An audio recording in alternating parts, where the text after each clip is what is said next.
All right. Well, we've got a lot of friends today, and I want to welcome you to New York City, where I am here with my partner Joanna Green. My name is Bobby Haber, and I'm with Mondo.nyc. It's a pleasure to be back for a Mondo conversation with our partner, Guild of Music Supervisors. We've got a great panel today, and I understand quite a few hundred people in the room. So, most importantly, wherever any of you are, in America, around the world. We hope you're safe. We hope you're healthy, and we hope all is good. Um, Let me tell you a little bit about John MCHUGH, and then I'm going to say goodbye and let this great panel move along. John is a co-founding member and board member of the Guild of Music Supervisors. He's also a music supervisor, film producer, and recently has just directed his first two documentary films. John is also an adjunct professor at the American University in their Kogod Business School, and I hope I pronounced that correctly. Uh, John has worked on the music and film side for A&M Records, Elektra, Jive, Sony, New Line Cinema, Warner's, Island Def Jam, Universal. And John and I go back more years than I'm even going to tell you. And great story. John actually landed his very first industry internship at a conference that is the forerunner to Mondo.nyc many years ago. John, maybe what was that, the aughts or the 90s, or I'm not really sure. 5 or 10 years ago. I don't even remember now. Okay, well, we'll keep that a secret between us. And John also brought the Guild of Music Supervisors educational New York City event to Joanna and myself back in 2018. We're looking forward to doing it together, face to face again, we hope, in October in New York. I'm willing. And it is my sincere pleasure to turn things over to John MCHUGH. I want to thank you all for participating and welcome. Thank you. Appreciate it. Yeah, the CMJ was how I got in the business, and it's been a long, great road since then. About 10 years ago, we started an organization called the Guild of Music Supervisors, and trying to make sure that the music supervisors out there had a voice. And I think we built up a nice business out of it. This year we had our 10th annual awards, and we had it at the Wiltern Theater, and about 1,400 people showed up. It was a spectacular event. And the first panelist I'm going to introduce is the president of the Guild of Music Supervisor. Much like myself, industry veteran, supervised a couple films, kind of like 174. Something like that. Numbers like that. He was the head of music at Lionsgate. He's a frequent collaborator of Tyler Perry, and has served as a music supervisor on all the Medea films, and his current TV slate at BET, which we'll talk a little about with him and PJ. So give a virtual round of applause for Joel Sihai. Yay, or an actual, I don't care. Either one's good. Hey, y'all. Thank you so much for coming out to this. The response has been overwhelming. Like I was saying earlier, if anybody wasn't on, that we have, give or take, 600 people who have registered for this premiere little online chat thing that we got going here. So we're really glad to have you on. And while I got your attention too, I want to say that the Guild of Music Supervisors really appreciates all of you being involved and really being energetic with your involvement, and really, especially at this time, is the only thing that kind of keeps us going. So this was, MCHUGH came to me and said, I want to start doing something, as he always does. And in this case, it was doing a series of panels and events and town halls and stuff like that, just to keep the conversations going and to bring real learning and interactions between our membership and our friends of the Guild and the music and film and television and trailer and ad and video game community at large. So we're really happy to be doing this, and it was a brilliant idea and to collaborate with Mondo here. One of the first things we're going to be doing after this is we're going to be doing a town hall tomorrow morning at 10 o'clock. And invites are be going out to membership here as well to sign up. And it's going to be our benefits committee, who've been really, really strong working behind the scenes to bring information. If you get our newsletters, to have, we are not the biggest organization out there, but we're really energetic, like I said, and involved. And we reach out to all of our friends. We got a lot of them. So everybody from the Recording Academy to the TV Academy to even the Film Academy has been giving us resources. And we try and use our platform to amplify that and get it out to you.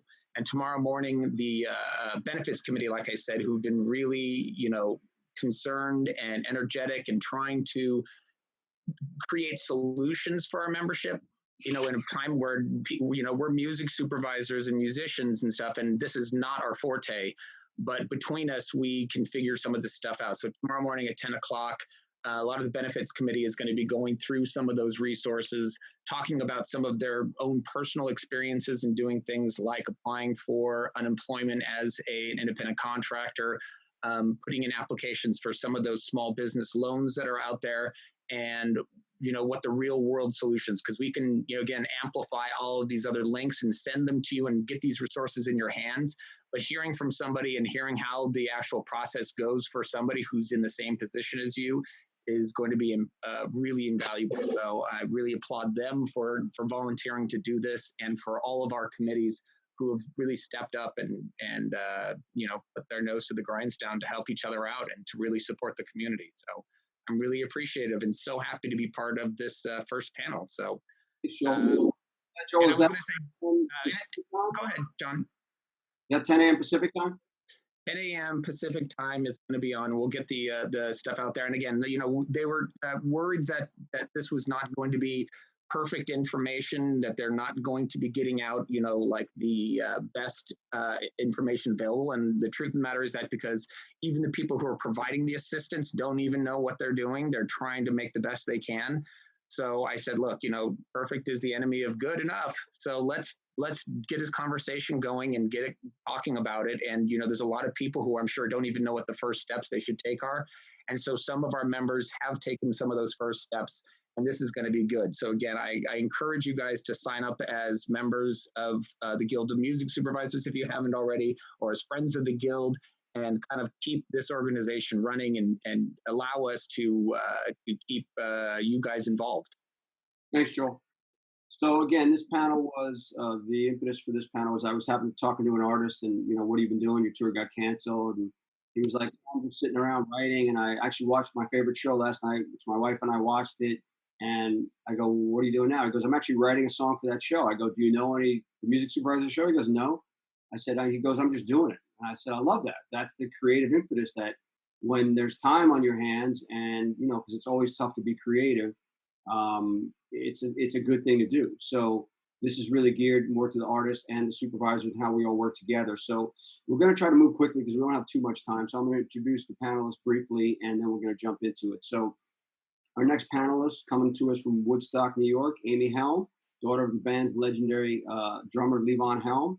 Amy tours internationally when there's no pandemics going on, that is, and produces concerts at the Barn at the historic Levi Helm Studios, which I hear is unbelievable, Amy, and I can't wait to visit at some point later on this year or next. Yeah.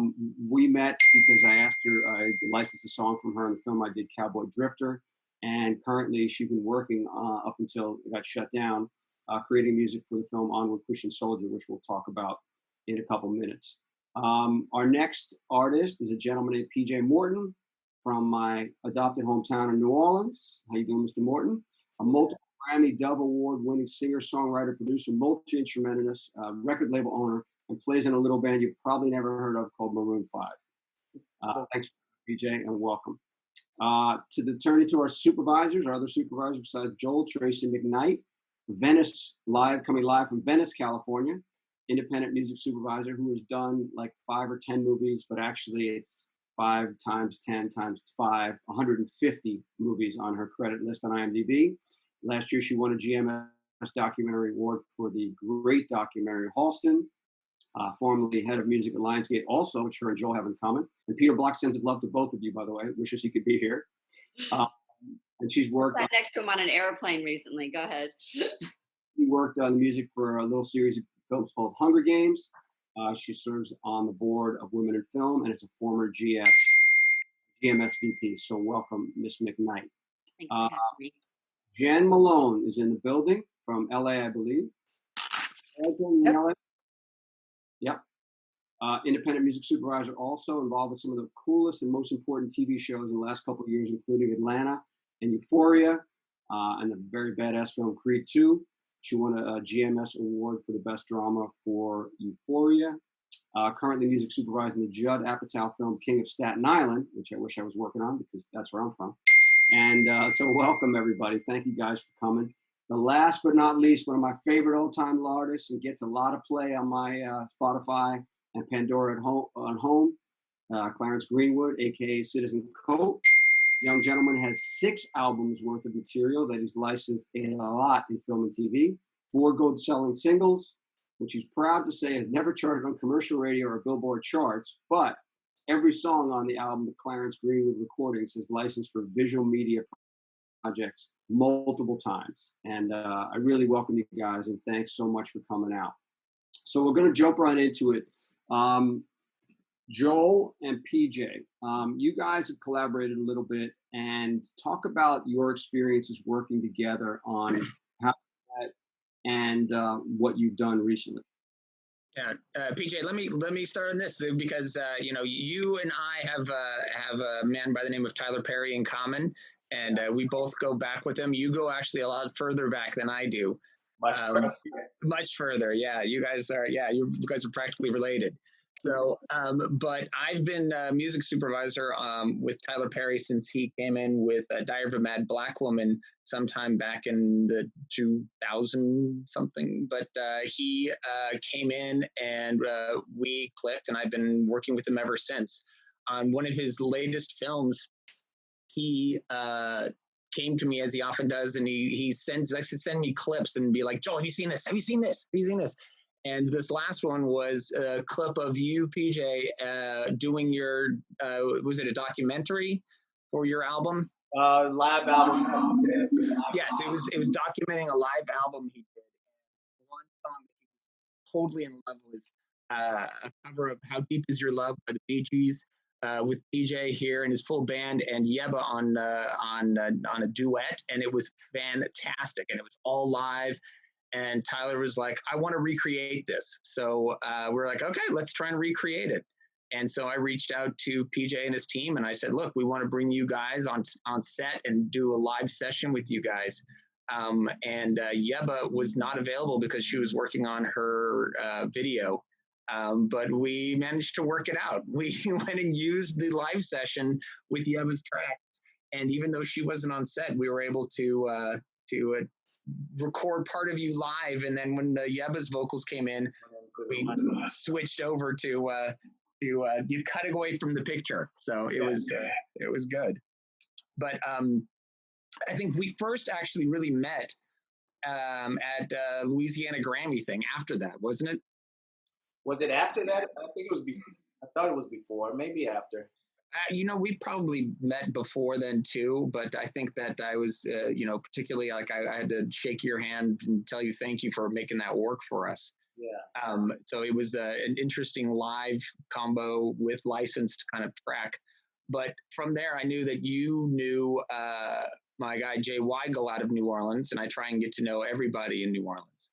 And you guys hadn't you guys been working? He's a composer that I've worked with a bunch.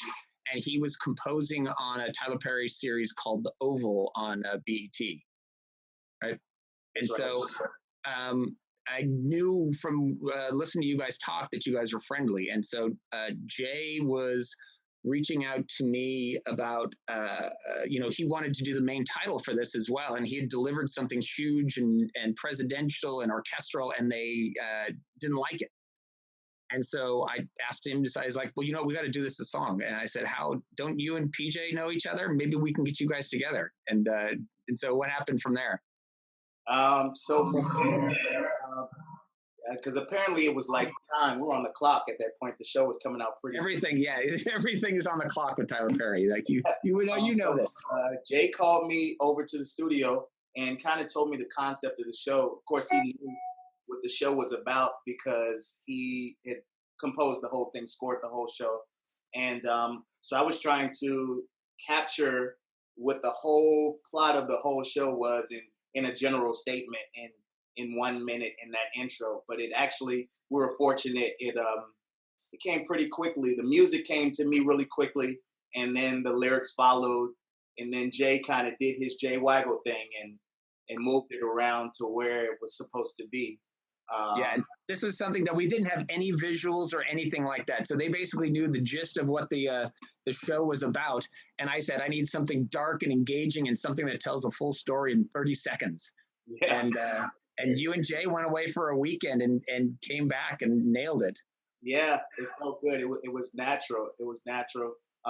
It doesn't always happen like that, but like I said, fortunately, yeah, we just got it immediately, and probably because Jay was really involved in it. So the way I'm really visual. You know, if somebody can explain something to me, it really makes it much easier for me to put lyrics to it and kind of give a vibe to it. Yeah, I was looking up because I was trying to find out if I was like, I should have prepped and maybe had a copy of the song or the opening if I knew what I was doing. A funny story about How Deep Is Your Love in the movie Nobody's Fool. Tyler called me. I didn't have his number in my phone. He called me out of the blue and he apologized for bumping my head when I was 7 years old because he used to carry me around my dad's church when I was 6. And, you know, Tyler's always been very tall. And he bumped my head on something when I was a kid. I didn't remember. Maybe he bumped it too hard. But he told me he loved that version of How Deep Is Your Love. And it just went from there. Worked out. It's too bad we couldn't have Yeba, but it really, I loved how it was put together and then went into a montage on her verse. Yeah. Cool. All right, Tracy, we talked a little earlier, and you've done some really interesting things with some great artists recently. Talk about your process, about how you reach out to artists and what it looks like and what kind of deliverables artists have to think about getting, because it is a different world writing for film and TV than just writing. And, you know, for example, Alan Silvestri, I think it was, once had a great quote. He says, when I make the music, for a film, it's no longer my music, it's their music. And because it serves that film and that purpose. So talk about how you have to relate to artists and talk to them. And it's kind of a different language. So can you get into a little bit about what you've done and how you view that? I can. I think that one of the best things about being a music supervisor is one, obviously being able to tell a story through music, but when you have this opportunity, you know, we license a lot of music, we go and we curate a lot of playlists, but when you have this opportunity to work directly one-on-one with an artist and create new music to help tell a story, it's certainly gratifying. And the way it really starts to come together is through whatever the story is, right? So you have to kind of have that as your template in your script. And for me, what it becomes is a brainstorming session. You know, I mean, my job is to come up with the creative ideas and then connect those dots. And hopefully my director likes my ideas so I can carry them through. So I'd like to give you, I thought maybe what would be nice for the audience is to give some recent examples and kind of giving you like the different platforms. But last year I did a movie called Adopt a Highway that Ethan Hawke starred in. And Logan Marshall Green was our director, who's also an actor. And Blumhouse released it.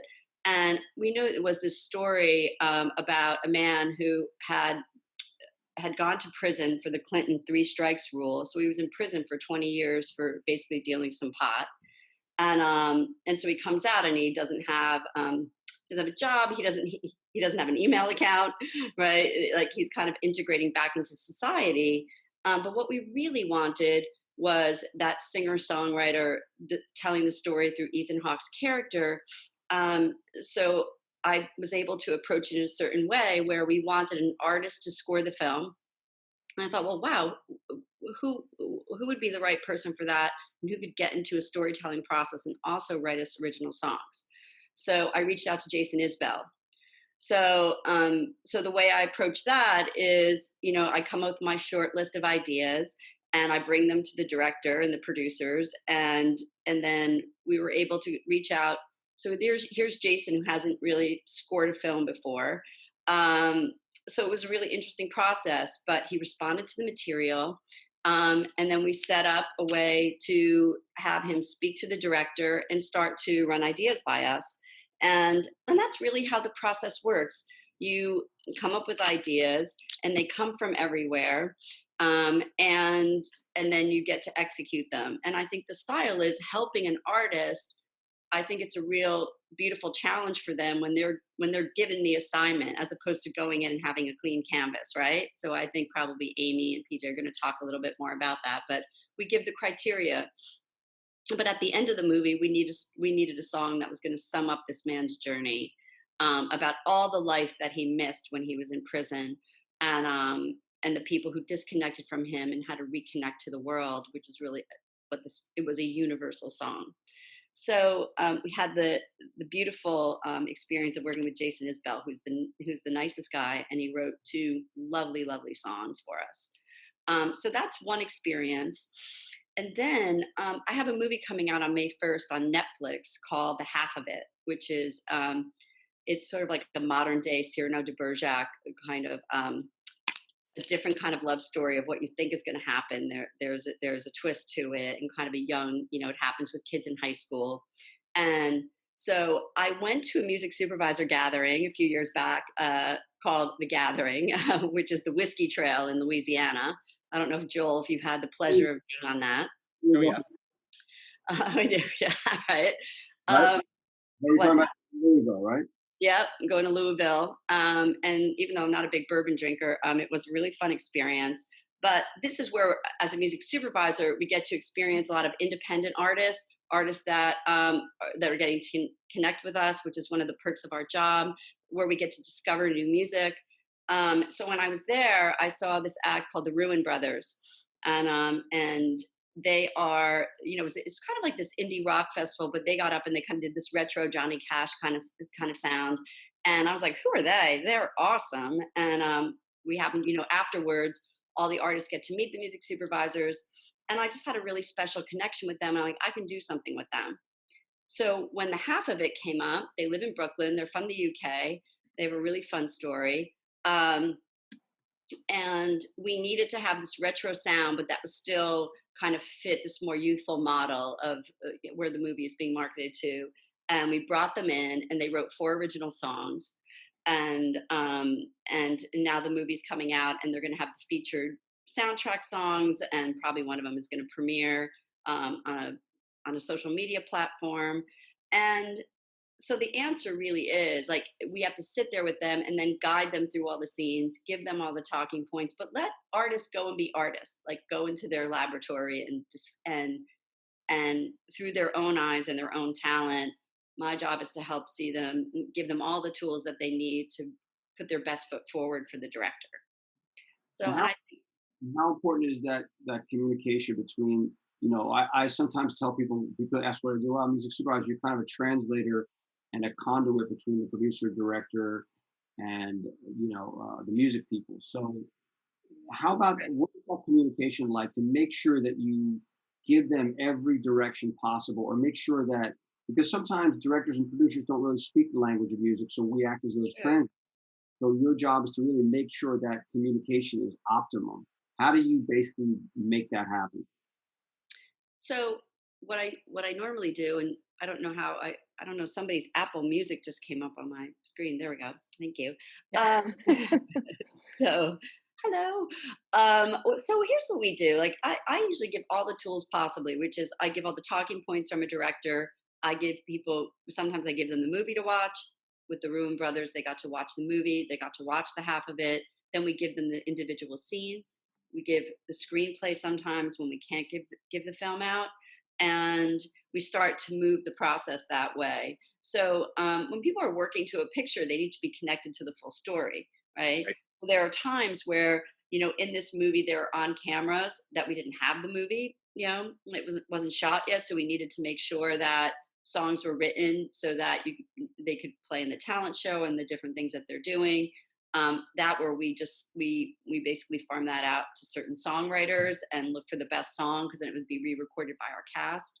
But for here, we give the movie, we give the scenes, and we allow people to work to picture. So that's what happened with these particular artists. And that really worked out well, because then they can see what's going on and they can create. And yet we could still do soundtrack versions. So there's versions that go into the film that work to help tell the story with instrumental bits, so we're not stepping on dialogue or different things that we need. But then when you hear the songs at the end and when you hear them up in our Spotify playlist soon, you will hear the full versions. Cool. All right, let's keep going around the horn. Amy Helm, hello from Woodstock. How are Hi. you? Good.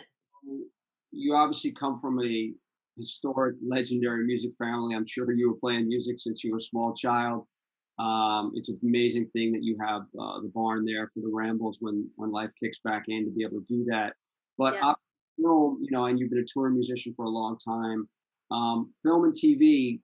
Talk about your, thoughts about it, history about it. Again, you gave me a great song for Cowboy Drifter, and you've been working on this film, this documentary on Christian soldiers. So talk about that and your whole view of it.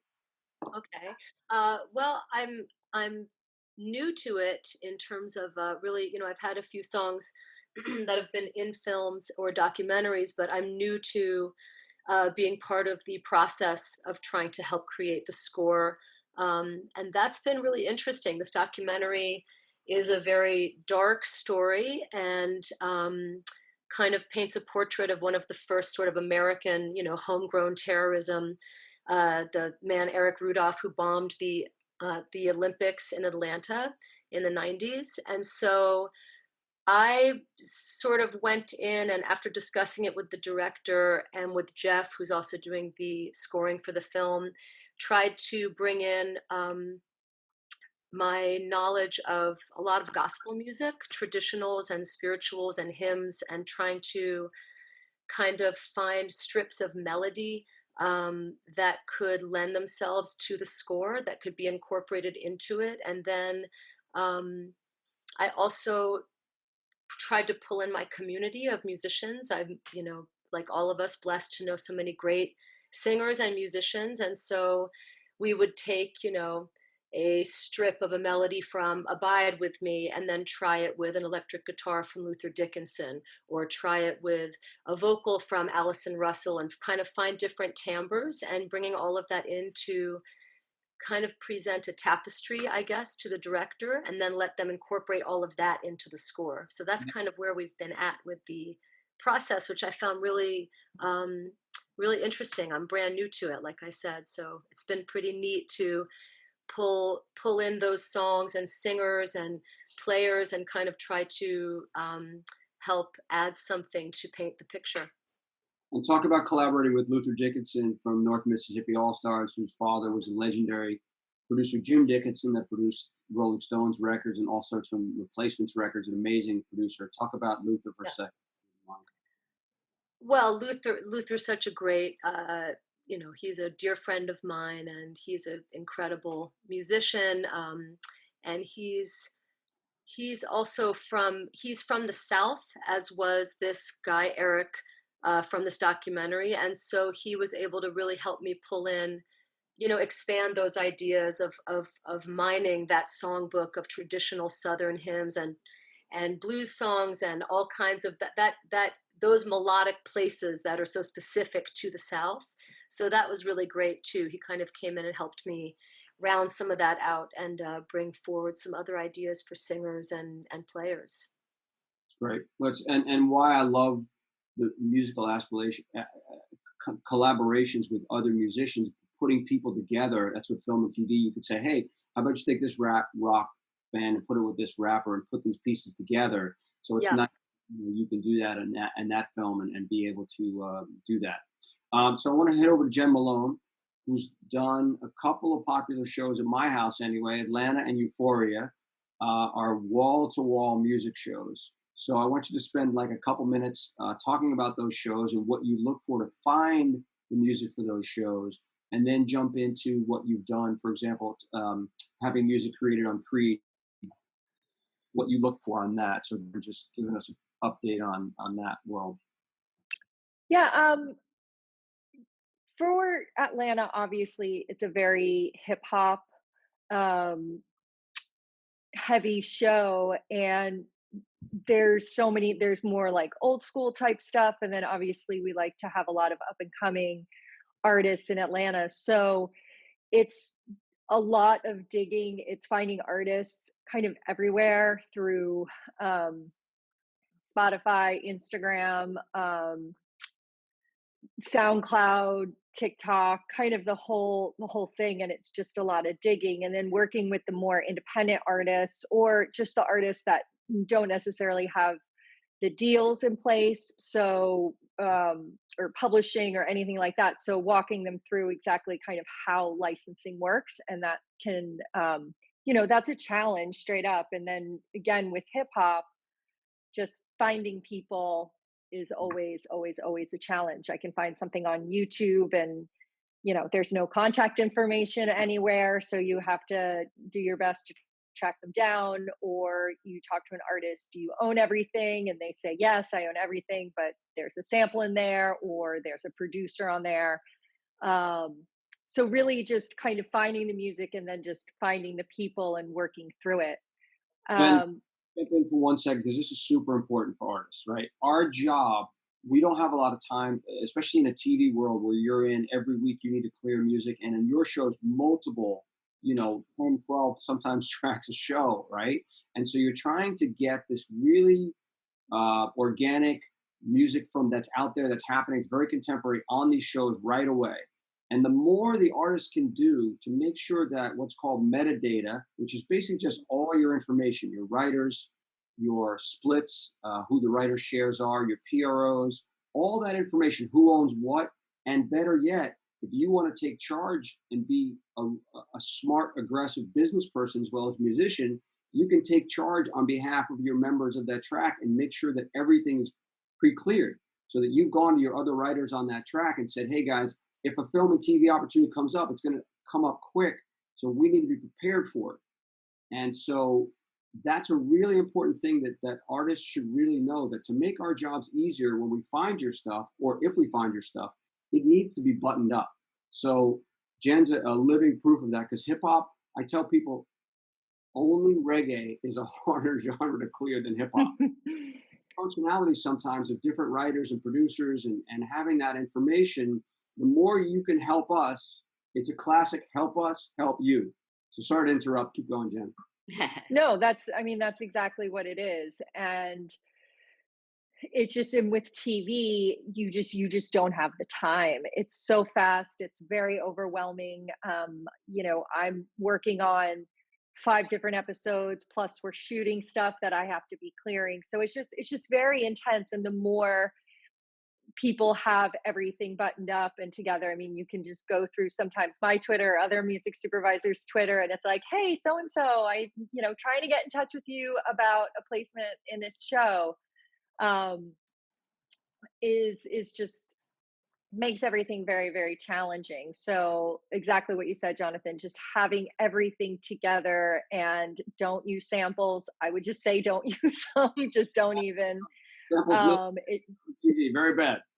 It's too much. And just understanding also, like, I've dealt with lawyers that are like, oh no, I can sign off on it. And then we go through that process, the quote request is signed off, and then it's, we need the information for the cue sheet. And then all of a sudden, oh, it's cobalt. It's like, well, no, you can't sign off on that. So, and just what happens really, once you get burned by somebody like that? Yeah, exactly. I never, ever talk to you again. You are dead to me. Life is too short. So it's a lot. And then the same thing with Euphoria, because Euphoria is a very hip hop intensive show that, that it's kids. There's always music playing out of the bedrooms, out of their car. They're at parties, they're at proms. So it's just, with the sheer volume of it, it just helps so much, just having stuff buttoned up, and just knowing, like, even if you do have a writer with Sony ATV, I just need to know that. So don't kind of like withhold any information that you might think will hurt the sync, because at the end of the day, it will kill it. And then as far as like creating new music for Creed, I think Tracy explained it so well that, when you have somebody creating something, you do want to give them all the tools. So with Creed, we had Mike Will Made It, who was our executive music producer, and then we had Ludwig Göransson. So we had such an amazing team.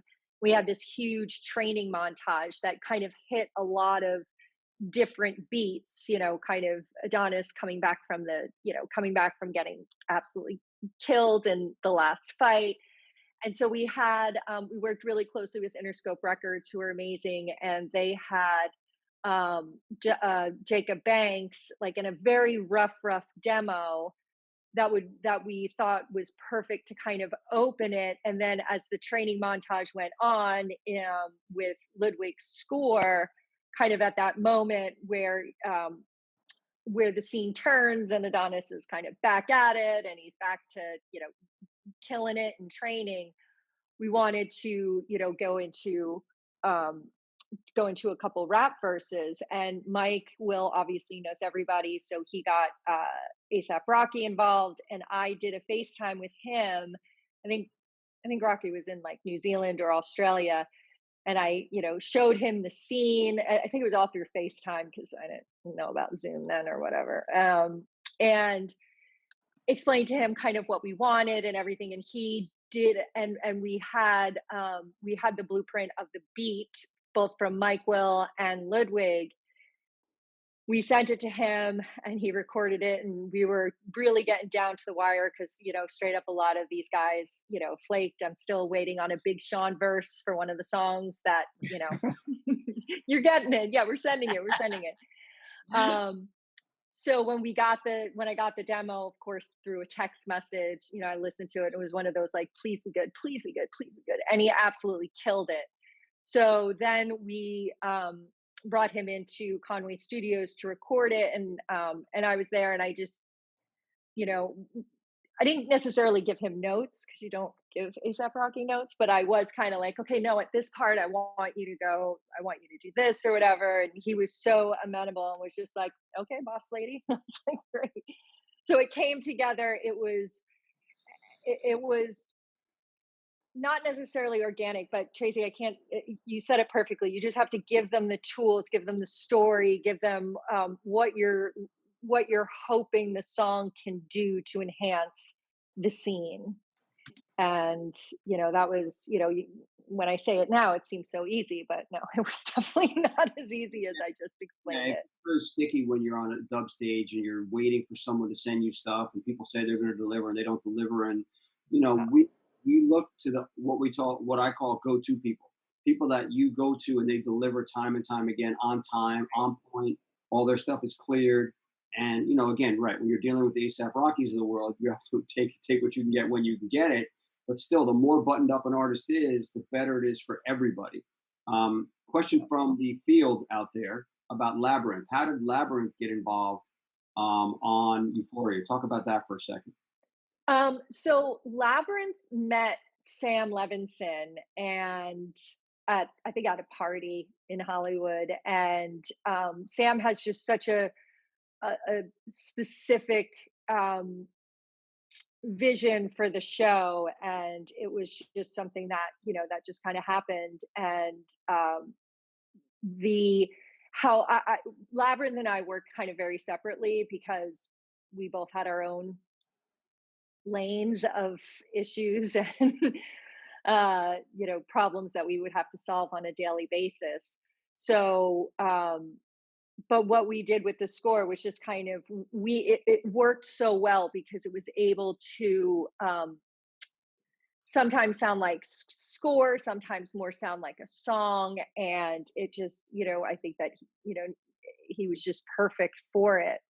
But that was through a relationship with Sam and Lab themselves. That's how he came involved in the project. Sophia, thanks for that question. So, Citizen Cove, Clarence Greenwood, now that my tennis court and your basketball court are shut down in Santa Monica, how are you keeping yourself busy on the creative thing? I know you did a live show the other day online. How was that process for you? How did it feel? And how are you staying creative? Well, I've been doing a lot of different, just Instagram, Facebook Live kind of concerts, just right in the room. I did a pay-per-view thing last week. Did probably about 10 free ones, and then I did a pay-per-view. And I was on the road, and I started this television show called Coolin' with Cope, and it was just kind of, I would go to all the all the places that I normally go when I'm on tour, and mostly mom and pop kind of spots, restaurants, bars, clothing stores, kind of going to small places and showing what I normally do on the road outside the show. And so it wasn't really a television show. It's just like one person that directed and did everything and edited and was the camera. But I was going to expand that thing. And we had some really interesting things just pop up along the way. And so I started doing interviews from here, and I just had Misty Copeland on today, the renowned ballerina, broke the color line at the Met, and had Kelly Slater on earlier, and world champion Danny Amendola. And next week um, I'm gonna have Joy Bryant, who's got a big show on ABC right now, and Dale Earnhardt Jr. next week as well. Brilliant, star after star, pal. It's a lot of people, and I'm also doing like I did interviews with a couple nurses and firemen that have been fans over the years, so I've been like putting them up on, just trying to get a pulse of what's going out there that's not related to the news, and also kind of getting an idea how people are getting along right now and doing their thing. So I Talk about obviously I talked about in the intro your history of film and TV. You've done a lot of stuff, and for me, your music carries an amazing emotional weight. And we first on the movie P.S., the Laura Linney Topher Grace movie, you gave me a great song, which had a beautiful spot in the movie, and then you played me a song called DFW, which you had just finished recording. I think I hadn't even put it out yet, but we put it in the documentary West of Memphis that the Academy nominated director Amy Berg did. Talk about you and writing for film and TV and placing film and TV. I think one of the most interesting things about getting licensed in film and television has been pretty much the vision of either whoever the editor or director or whoever put the songs in the scene. I've been really fortunate enough to have people just put the music in there. And when I've for example, like Ghost Town and Lincoln Lawyer, all those different Battleship with Pete Berg and different things that happened there, a lot of the television and film kind of did it themselves and edited. I don't know how they did that. The few times that I've had somebody say, "Hey, come here and let's write for this," that has been, that's been amazing too. But for the most part, my licenses have come from the vision of the filmmaker or whoever it turns out put that song in the movie. Right. And you have, while you're in the lab now, are you making new music for another record? I'm making new music and continuing, trying to push, having meetings with different people at different movie companies and television companies, trying to get an idea of what's out there right now, because I definitely want to move into more of that, because the music has lent itself to kind of visuals over the years. I think it's worked really well, and I write and produce my own stuff, and I own my masters now, so I'm able to kind of be a one-stop shop. Yeah, explaining one-stop shop. I mean, for us, we love that, because to go, Tracy and I were talking this morning about going to certain big publishers, they sometimes are not as kind as they should be when we have smaller budgets for films. So to have artists that control their own masters and their own publishing is really a blessing for us, because one of the questions I have is what do you look for in licensing music? Does it have to be a big artist? And the answer is no. Our music is absolutely sound and colorblind, in the sense that we don't care what it is, where it comes from, as long as it's good and it works for the picture, or the video game, or whatever the medium is. So I think that's really important. Joel, do you ever thought about finding music out there, what you look for? Well, I wanted to focus back a little bit on the kind of a relationship between music supervisors and the songwriters that we've got here, because I know as I'm going through that the process and I want somebody to do something new for me, that what I think is going to be the most helpful, how I describe it. But I'd love to hear from the other side. When you're asked to do something specifically for a picture, what is the best for your process? And John, you can moderate that, because again, I know what I think is most useful, and I think it's just watching the whole movie maybe, and then the scene. But if there's something that really gets you deeper into it and helps you guys write better music, I'd love to know that. Any of the audience on that one, because it is a good question. PJ, we haven't heard. I think one of the I don't know if I'm on there. You're on. I think one of the best ways is actually seeing a scene. I think that's amazing, being able to have that opportunity, because sometimes or get an idea, and sometimes movies don't want to give you the whole movie or anything like that, but a scene, or kind of getting a background or a script of what the movie's going to be about, and the character is always just pretty amazing. And also getting kind of an idea, clearly an idea, if somebody has a vision on the side, as far as like instrumentation, and not general terms of kind of descriptions of how they want the music, but if they have kind of an idea. Yeah. Yeah, I agree.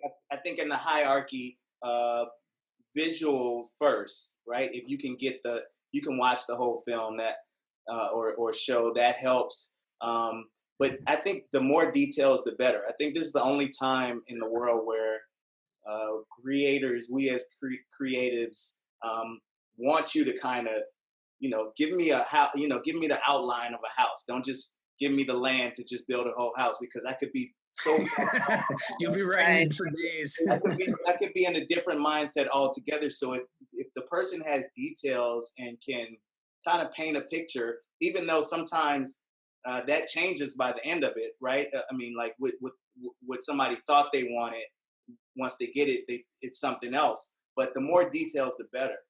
Well, I mean, again, what we're trying to do is we're trying to tell a story using music as our tool for this. So, a song comes in at a certain point in time. So it's during the whole story arc. So you could look at a scene and you think you know what's going on there, but unless you know the whole picture and what the director's intentions are, you could be firing in the exact wrong direction. Right.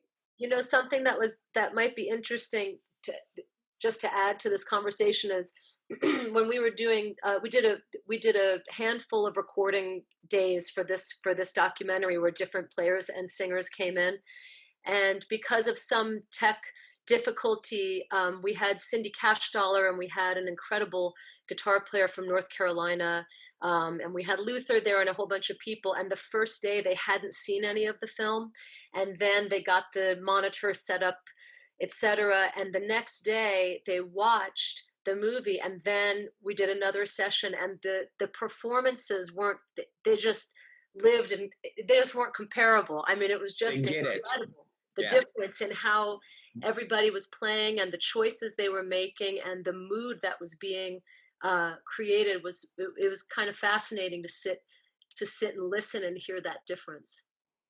Good. So I want to just reintroduce the panelists real quick. We just heard from PJ Morton. Raise your hand. He's in New Orleans. He and Joel had worked on a project together for Tyler Perry. You just heard from Amy Helm, who's from Woodstock, New York. Joel Chihai, President of the Music Supervisor Guild, just waved at you. Tracy McKnight waved at us. She's coming live from Venice, California. Citizen Cope, all the way from Venice, California, I believe. Malone, somewhere in the heart of LA. We did a couple of shows like Euphoria and Atlanta with no music in them. And that is, I think, my crew. So we got about 10, 15 minutes left. We'll take a couple questions from the world out there. Carly from Santiago from NYU wanted to know about clearing music. We talked a little bit about how it's really important for us to have metadata. So clearing music, Jen, Joel, Tracy, when you want to jump on it, what is the process of how you do it, and what does it take? Well, I'll go. Well, first of all, I mean, the process of clearing music. Look, at the end of the day, each of us get a budget, right? And so the way I look at it is that you have a puzzle that you have to put together. So most of us, when we're going out to clear a song, we know what kind of budget ranges we have. But short version is we have to reach out to whoever the copyright owners are, whoever wrote the song and whoever recorded the song. So the writer and the artist, and we have to give all the details of one, where are we using the song, how are we using the song, how long are we using your song for, what's the scene description. We tell people how we're using it. Why do we do that? Well, just in case, maybe it's over a sex scene or somebody saying something vulgar. Like I did Bad Santa too. So as you can imagine, some people didn't want their Christmas song with the sassy dialogue. So we have to make sure that we're telling people, which I thought was very funny. But you have to tell people how you're using their music. It's very important and to be specific.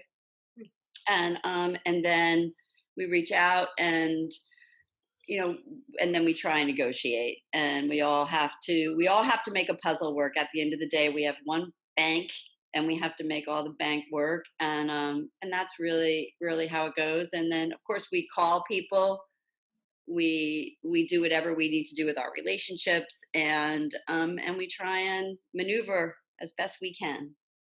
Cool. I think I just want to jump in with Tracy, like as far as fees are concerned, it's not, I think most music supervisors want to give, especially the independents, kind of as much as we can. Mm-hmm. And sometimes we just, it's not like, oh, we're not, a lot of times we're not lowballing you because, it's not like we get to pocket any money that we save. True. So, and sometimes what I get to do is if, I have more money at the end, like Tracy said, once we put all the pieces of the puzzle and I have, whether it's an extra $1,000 or whatever, I'm going to spend that money. And, especially if it's an independent artist, and especially now I'm kind of like, I don't, anytime I have extra money, I am going to spend it. And then also, yeah, Tracy, with Bad Santa, I mean, for Euphoria, we got a couple denials because of the content for sure. We just have to be very specific and honest and upfront about was how that the before song, the first season came out and it became such a hit? Well, yeah, because we would have to, Rue is overdosing on drugs, and I mean, there's just a lot of really, we just had to be, and now everybody kind of knows. I was going to say, I'm sure that after it came out and people realized how amazing it was, some of those denials evaporated.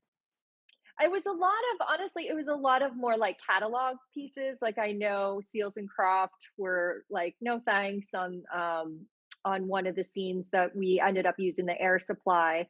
So it's just, and I respect that. If somebody does not, it's your art. And, if that's something that you're not feeling, or an artist, somebody's not comfortable with, right.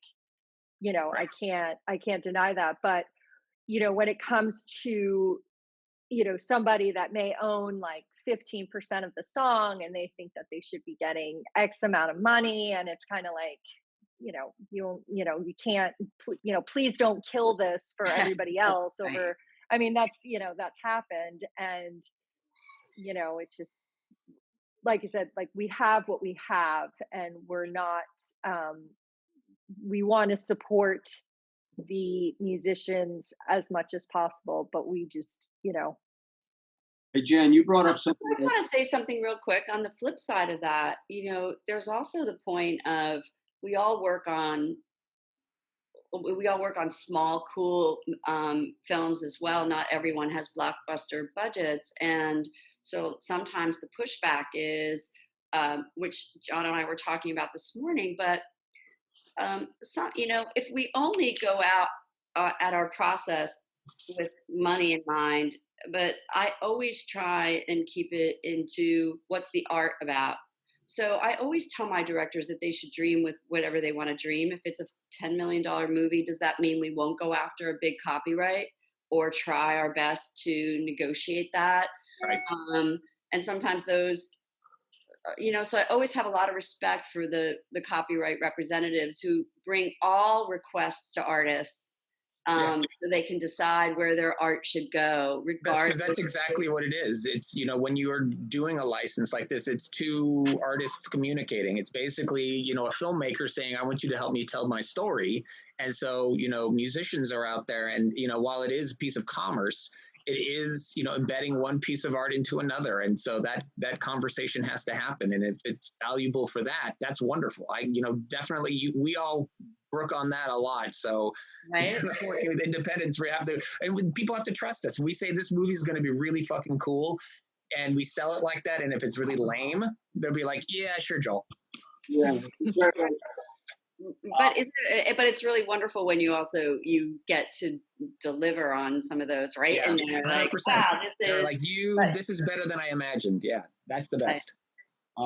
You mentioned something earlier which I wanted to go back to. In finding music, obviously in a show like Euphoria that's got to be super hip, contemporary, and on the cutting edge, social media, TikTok, Instagram, finding music on that, and letting artists out there know that this is a place that we actually look for music, and talk about that process for you, and any advice you can give artists to make sure their music is up there in multiple format, multiple platforms. I think a lot of artists are really great about having it. I think the more importantly is being able to, if we find your song and we want to use it, more importantly is we have to find you. So no matter, how much we talk about this and how much it's out there, there's so many times where an artist will just not have their information up on Twitter or an email that nobody checks. So I think just letting us be able to find you is the most important thing. And then going back to having all the business end sorted and understood. I mean, I do think that, this is, a commerce business transaction, but so therefore you need to know your business in the same way that I need to know how to clear music. I think that a lot of independent artists should really take it upon themselves to do things like this and other events that, the Guild, and there's so much stuff online about, what is a publisher? Who's your publisher? BMI. BMI is not a publisher.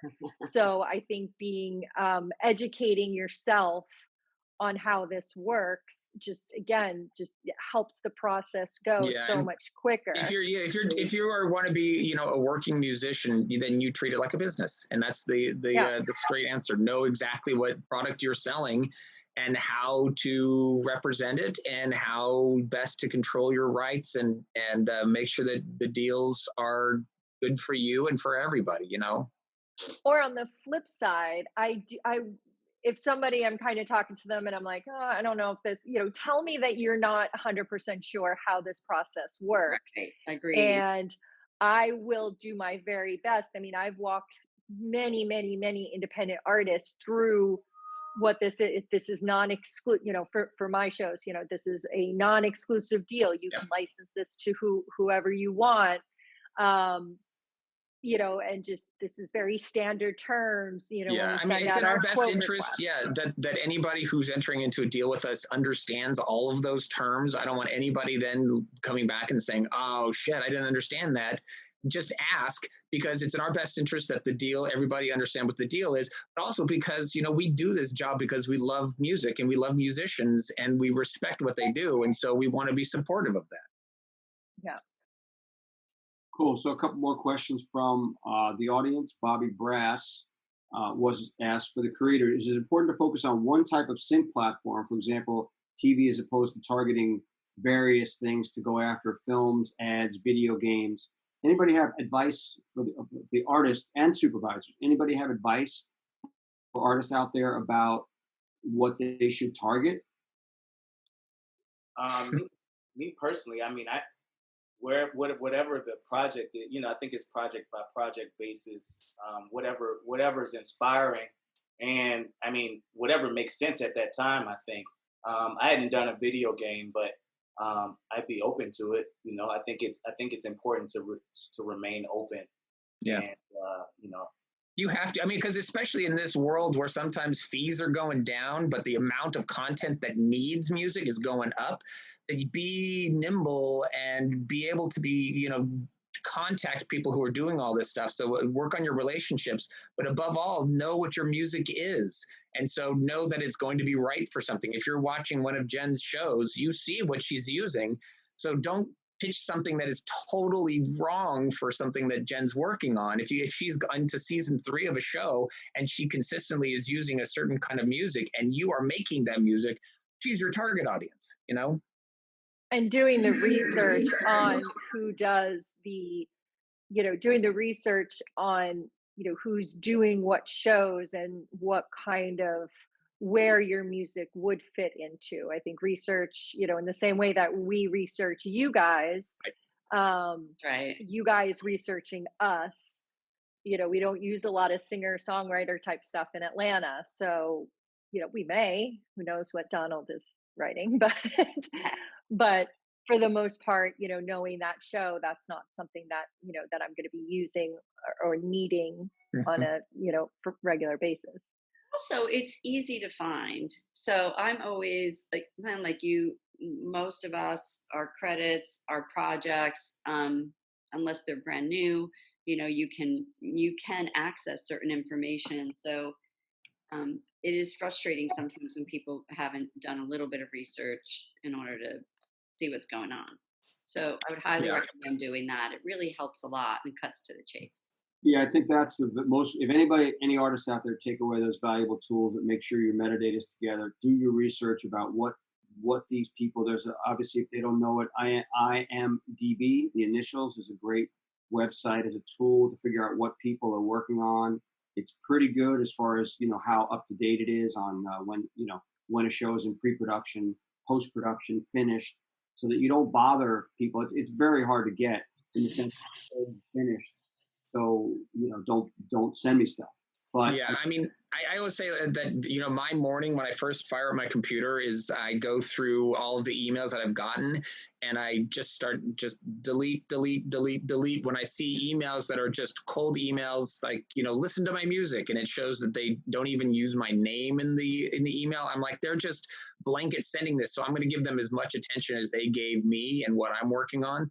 The best thing you could do is, like Tracy was saying, is do your research and know who you're pitching to and what they've worked on in the past and what kind of music they like, you know, and, you know, you can do some research and find out what they're currently working on and say, I would love to pitch for this movie that I've seen you working on, or this show. And it shows that you put a little bit of effort into it. And those are the ones I'll be like, okay, I'm going to read that email.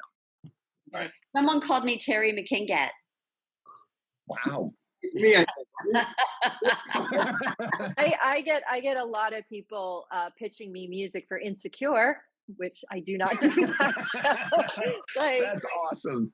I love that show, and here's a fucking amazing music supervisor, but that's not my show. And that's kind of awkward sometimes when it's like, no, wrong one.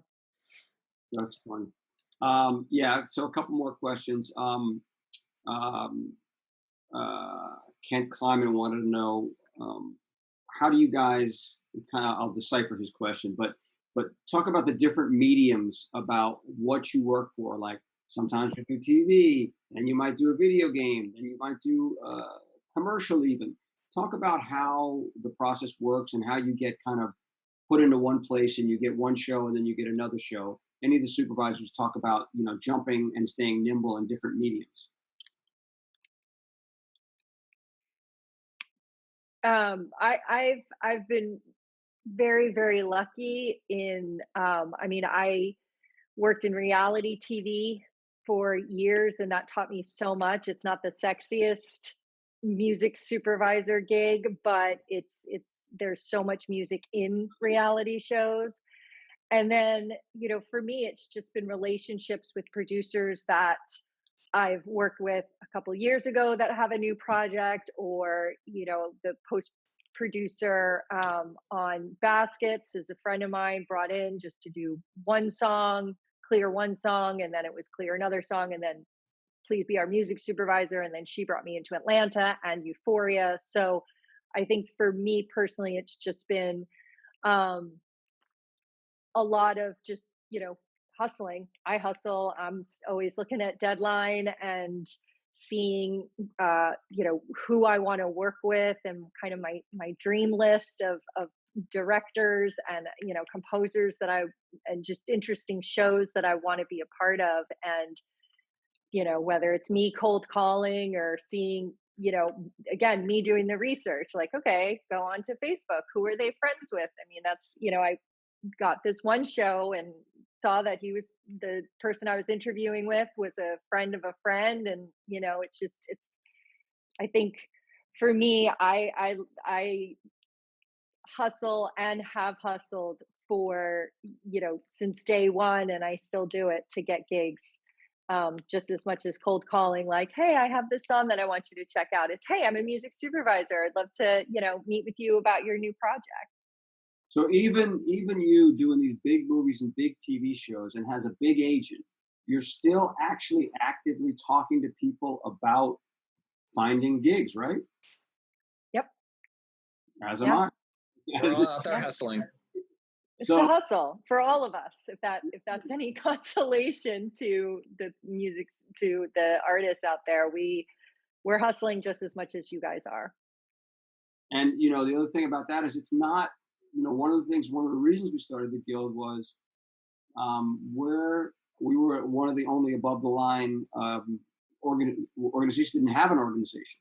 So the idea of fighting for better rights and better credits, we still, for those who don't know, sometimes we still have to go to another guild to ask to make sure that sometimes we could get a main title credit in a film, which is kind of unbelievable, but it happens. And so, everybody thinks all these artists out there do really well and that all these supervisors do really well. It's not necessarily the case, but one thing we do have in common is that we all love what we do. And I think that's really, what the blessing is, to be able to work in this business and do things like that we do, whether it's artist or music supervisor. It's really a spectacular world. So we're running. I have one quick thing, if I may, but also for all of the artists that are listening out there. But most of us here have been, the supervisors have been doing it for quite some time. But there's never been a better time. There's more visual media being created than ever before, which means that we need more music than ever before. And it is such a great way to discover new music. And so it feels like there's more opportunities with streaming platforms, movies, television, Quibi, ads. So, so even though all the distribution systems have seemed a little bit different, keep up your own hustle as well, because, sometimes we're all looking for that magic moment. And that is the perfect scene with the perfect song that connects to the audience. Yeah, I hope it's you. I still remember a number of great ones that I just go, I'm going to pitch this song. I've always loved this song. And he's not going to like it, or she's not going to like it. And then he goes, I love it. And it goes in, and it's like you just get this body rush. Like you didn't make music, but yet you help that artist connect to that visual, which could do a lot for their career, because you never know. I mean, and I'm telling you this is a message that we have in our newsletter, and something that I keep driving home, and it's something that we all did after Katrina too, is that right now is really a hard time for everybody out there, and that we sometimes don't think about it, but using the music from one of these musicians could be a real lifeline, and after Katrina, we made a concerted effort to spend as much money as we could in New Orleans. And now it's everywhere. So if there's anything that we can do as we're licensing, if we can think about it, and this might actually help somebody out there, it's a great thing, because it's in our control in some ways. And everybody should know too that, all of my shows are on hiatus right now, which is real weird. So it's an interesting time, I think, for obviously for everybody, but who knows when. And Cope, so this is a question.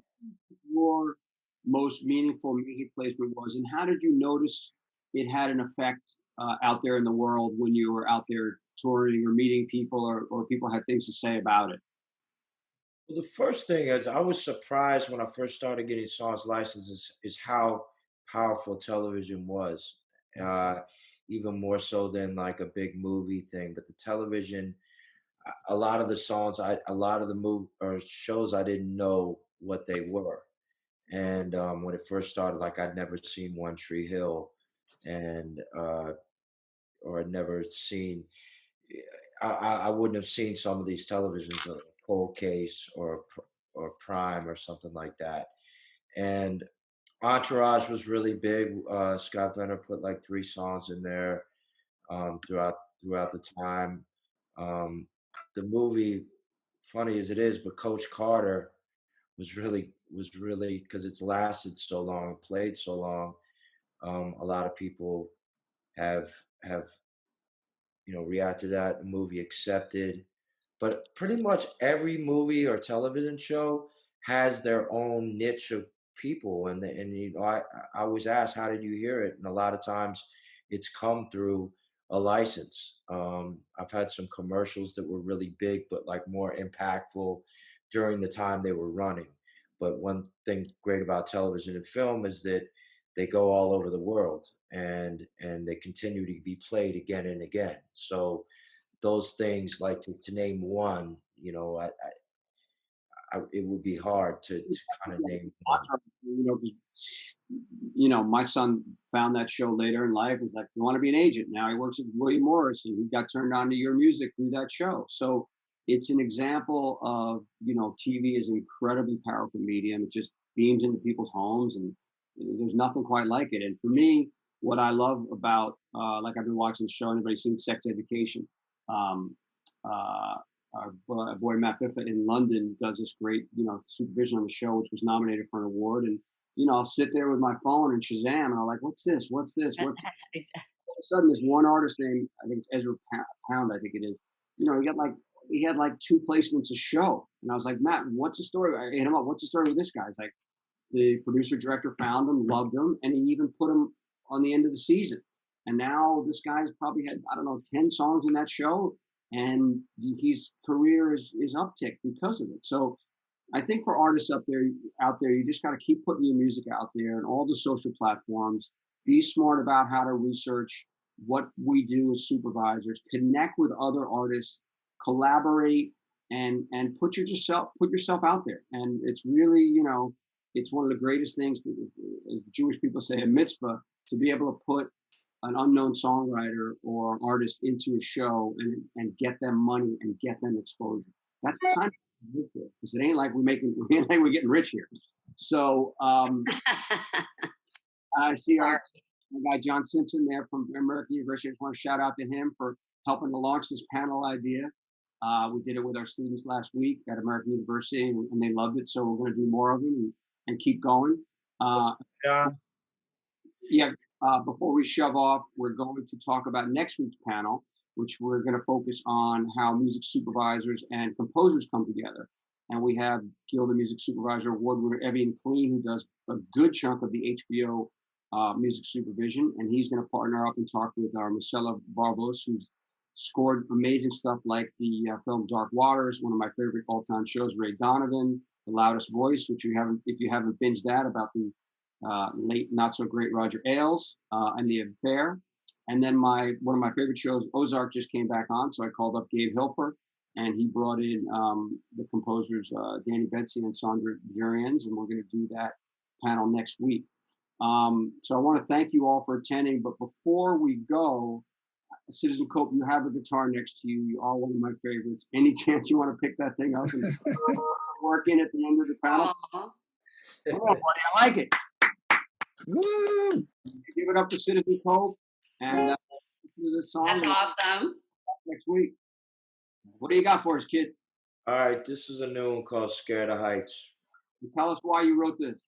Tell us what it's about. It's just kind of about one of those overcoming obstacles, kind of overcoming fear. Kind of deals with that. I was in a point, and it was kind of a happy song. It kind of made me feel like it took me out of a slump. Which everybody probably is feeling that right about now as the is kicking in. So Yeah. thank you for sharing this with us. And again, thank you guys all for being here.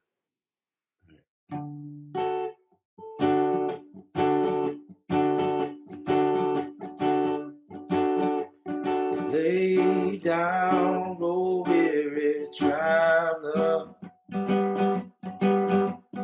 Hey, now come as you are. Before you're finally delivered, you're gonna have to answer a call. It's a full moon when you look up. It's all in tune when you look up. Learning to fly when you're scared of heights. It's a balloon when you wake up. It's all in tune when you wake up. Learning to fly when you're scared of heights. Some get put off by silence because the truth, it carries some weight. How did we gain our alliance? Some truths were just meant to take. It's a full moon when you look up. It's all in tune when you look up. Learning to fly when you're scared of heights. It's a balloon when you wake up.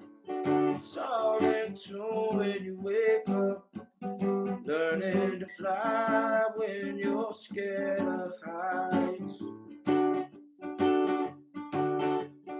Too close to the flame, get burned. A penny saved is a penny earned. So glad to have this lesson learned. Too close to the flame, get burned. Penny saved is a penny earned. So glad to have this lesson learned. It's a balloon when you look up. It's all in tune when you look up.